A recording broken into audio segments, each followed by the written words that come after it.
ವಿರಾಮದ ನಂತರ ಯುಗಾದಿ ರಾಜಭವಿಷ್ಯ ವಿಶೇಷ ಕಾರ್ಯಕ್ರಮಕ್ಕೆ ನಿಮ್ಮೆಲ್ಲರಿಗೂ ಮತ್ತೊಮ್ಮೆ ಸ್ವಾಗತ. ಇವತ್ತಿನ ಈ ವಿಶೇಷವಾದಂತಹ ಕಾರ್ಯಕ್ರಮದಲ್ಲಿ ಪ್ರಮುಖ ರಾಜಕೀಯ ನಾಯಕರ ಜಾತಕ ಮತ್ತು ಅವರ ರಾಜಕೀಯ ಭವಿಷ್ಯದ ಕುರಿತಂತೆ ಸಾಕಷ್ಟು ವಿಚಾರವನ್ನ ತಿಳಿಸ್ಕೊಡ್ತಾ ಇದ್ರು. ಈಗ ಕುಮಾರಸ್ವಾಮಿ ಅವರ ಬಗ್ಗೆ ಮಾತಾಡೋದಾದ್ರೆ ಮೊದಲನೇದಾಗಿ ಅವರ ಜನ್ಮ ಜಾತಕ ಹೇಗಿದೆ ಅನ್ನೋದನ್ನ ಬನ್ನಿ ನೋಡೋಣ. ಕುಮಾರಸ್ವಾಮಿ ಅವರದ್ದು ಆರ್ದ್ರಾ ನಕ್ಷತ್ರ, ಮಿಥುನ ರಾಶಿ, ಮಿಥುನದ್ದೇ ಲಗ್ನ. ಹಾಗಾಗಿ ಇವರ ಒಂದು ಗ್ರಿಪ್ ಅಂತ ಏನಿದೆ ಇದರಿಂದ ತಪ್ಪಿಸ್ಕೊಳ್ಳಿಕ್ಕೆ ಆಗೋದಿಲ್ಲ. ಅವ್ರಿಗೆ ಯಾರಿಗಾಗಲಿ ಇವ್ರಿಗಾಗಲಿ ಮಿತ್ರರಿಗಾಗಲಿ ಶತ್ರುಗಳಿಗಾಗಲಿ ಕುಟುಂಬದವರಿಗಾಗಲಿ ಇವರನ್ನು ಇಷ್ಟಪಡದೇ ಹೋಗಲಿ ಇವರ ಗ್ರಿಪ್ಪಿಂದ ತಪ್ಪಿಸ್ಕೊಳ್ಳಿಕ್ಕೆ ಆಗುವುದಿಲ್ಲ. ಯಾಕೆ ಅಂದರೆ ಲಗ್ನದಲ್ಲಿ ಇರ್ತಕ್ಕಂತಹ ಆರ್ದ್ರಾ ನಕ್ಷತ್ರದ ಲಗ್ನ ಮತ್ತು ಆ ಚಂದ್ರನು ಅಂತಹ ಒಂದು ಗ್ರಿಪ್ಪನ್ನು ಹಿಡ್ಕೊಳ್ತಾರೆ. ಮತ್ತು ಇವರದ್ದು ಇವಾಗ ಸದ್ಯಕ್ಕೆ ಕೇತು ದಶೆ. ನಾನು ಈ ಹಿಂದೆಯೂ ಕೆಲವು ಬಾರಿ ಹೇಳಿದ್ದೆ, ಬುಧನ ದಶೆಯಲ್ಲಿ ಇವರಿಗೆ ಪಡಬಾರದು ಕಷ್ಟ ಪಡಬೇಕಾಗ್ತದೆ ಅಂತಂತ. ಈ ಕೇತುವಿನ ದಶೆಯಲ್ಲಿ ಸಾಕಷ್ಟು ಒಳ್ಳೆಯದಾಗ್ತದೆ ಇವರಿಗೆ ಅಂತಂತಾನು ನಿಮ್ಮ ವಾಹಿನಿಗಳಲ್ಲೇ ಹೇಳಿದ್ದೇನೆ. ಈಗ ಕೇತು ದಶೆಯಲ್ಲಿ ಕೇಂದ್ರದಲ್ಲಿ ಕೇತು ಕೀರ್ತಿಕಾರಕ ಮತ್ತು ಶುಭಸ್ಥ ಮಿತ್ರನಲ್ಲಿ ಇರ್ತಕ್ಕಂಥವು. ಎಲ್ಲಿ?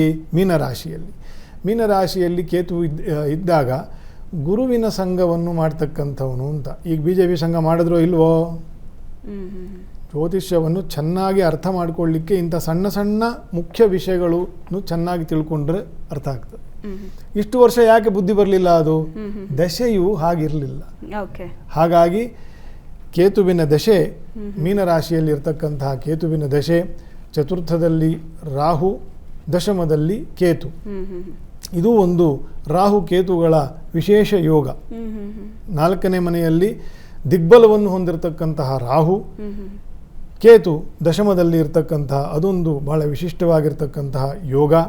ಅದು ರಾಜಕೀಯ ನಾಯಕತ್ವಕ್ಕೆ ಮತ್ತು ಅಧಿಕಾರವನ್ನು ಪಡಿತಕ್ಕಂಥದ್ದಕ್ಕೆ, ಇನ್ನು ಮಂತ್ರೋಪಾಸನೆ, ಯಂತ್ರೋಪಾಸನೆ, ಗುಹ್ಯ ತತ್ವಗಳನ್ನು ಅನ್ವೇಷಣೆ ಮಾಡ್ತಕ್ಕಂಥದ್ದು, ಸಂಶೋಧಕರಾಗ್ತಕ್ಕಂಥದ್ದು, ಇನ್ನು ಅನೇಕ ಫಲಗಳನ್ನು ಜ್ಯೋತಿಷ್ಶಾಸ್ತ್ರದಲ್ಲಿ ಹೇಳಿದೆ.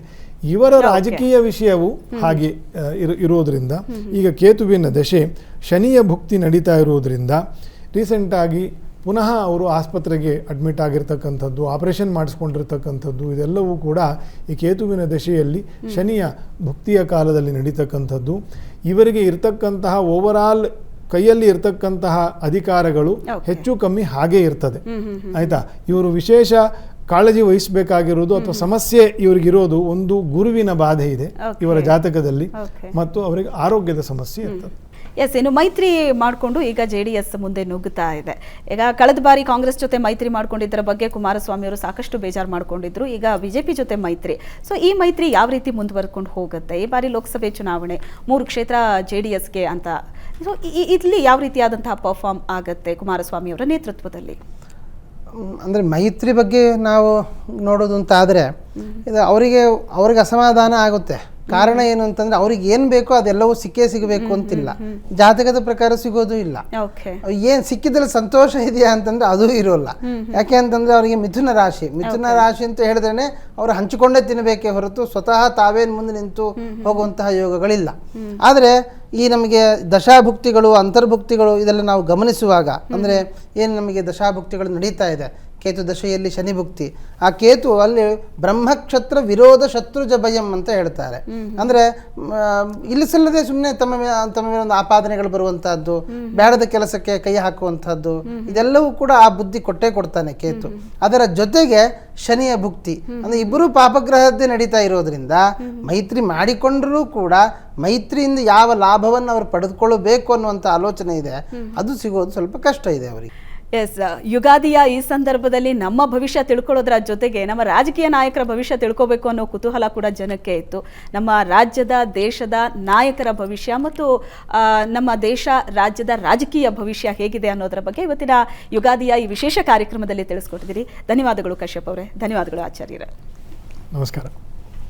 ಎಸ್ ವೀಕ್ಷಕರೇ, ಯುಗಾದಿ ಹಬ್ಬದ ಸಂಭ್ರಮ ಸಡಗರದಲ್ಲಿದ್ದೀರಿ. ನಮ್ಮ ಭವಿಷ್ಯ ತಿಳ್ಕೊಳ್ಳೋದರ ಜೊತೆಗೆ ನಮ್ಮ ರಾಜ್ಯ ದೇಶದ ಭವಿಷ್ಯ ಹೇಗಿದೆ, ರಾಜಕೀಯ ಭವಿಷ್ಯ ಹೇಗಿದೆ, ನಮ್ಮ ಪ್ರಮುಖ ನಾಯಕರ ರಾಜಕೀಯ ಭವಿಷ್ಯ ಯಾವ ರೀತಿಯಾಗಿದೆ ಅನ್ನೋದರ ಬಗ್ಗೆ ಇವತ್ತಿನ ಈ ವಿಶೇಷ ಕಾರ್ಯಕ್ರಮದಲ್ಲಿ ಸಾಕಷ್ಟು ವಿಚಾರವನ್ನ ಖ್ಯಾತ ಜ್ಯೋತಿಷ್ಯರು ನಿಮಗೆ ತಿಳಿಸ್ಕೊಟ್ಟಿದ್ದಾರೆ. ನಮ್ಮ ರಾಜ್ಯ ಇಡೀ ರಾಜಕೀಯ ಸುಭೀಕ್ಷವಾಗಿರಲಿ ಅಂತ ಆಶಿಸ್ತಾ ಈ ವಿಶೇಷ ಕಾರ್ಯಕ್ರಮವನ್ನ ಮುಗಿಸ್ತಾ ಇದ್ದೀವಿ.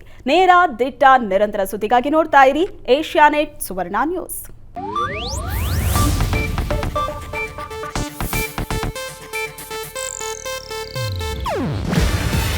ಇದು ಏಷ್ಯಾನೆಟ್ ನ್ಯೂಸ್ ನೆಟ್ವರ್ಕ್ ಪ್ರಸ್ತುತಿ. ನೀವು ನೋಡ್ತಿದ್ದೀರಾ ಏಷ್ಯಾನೆಟ್ ಸುವರ್ಣ ನ್ಯೂಸ್.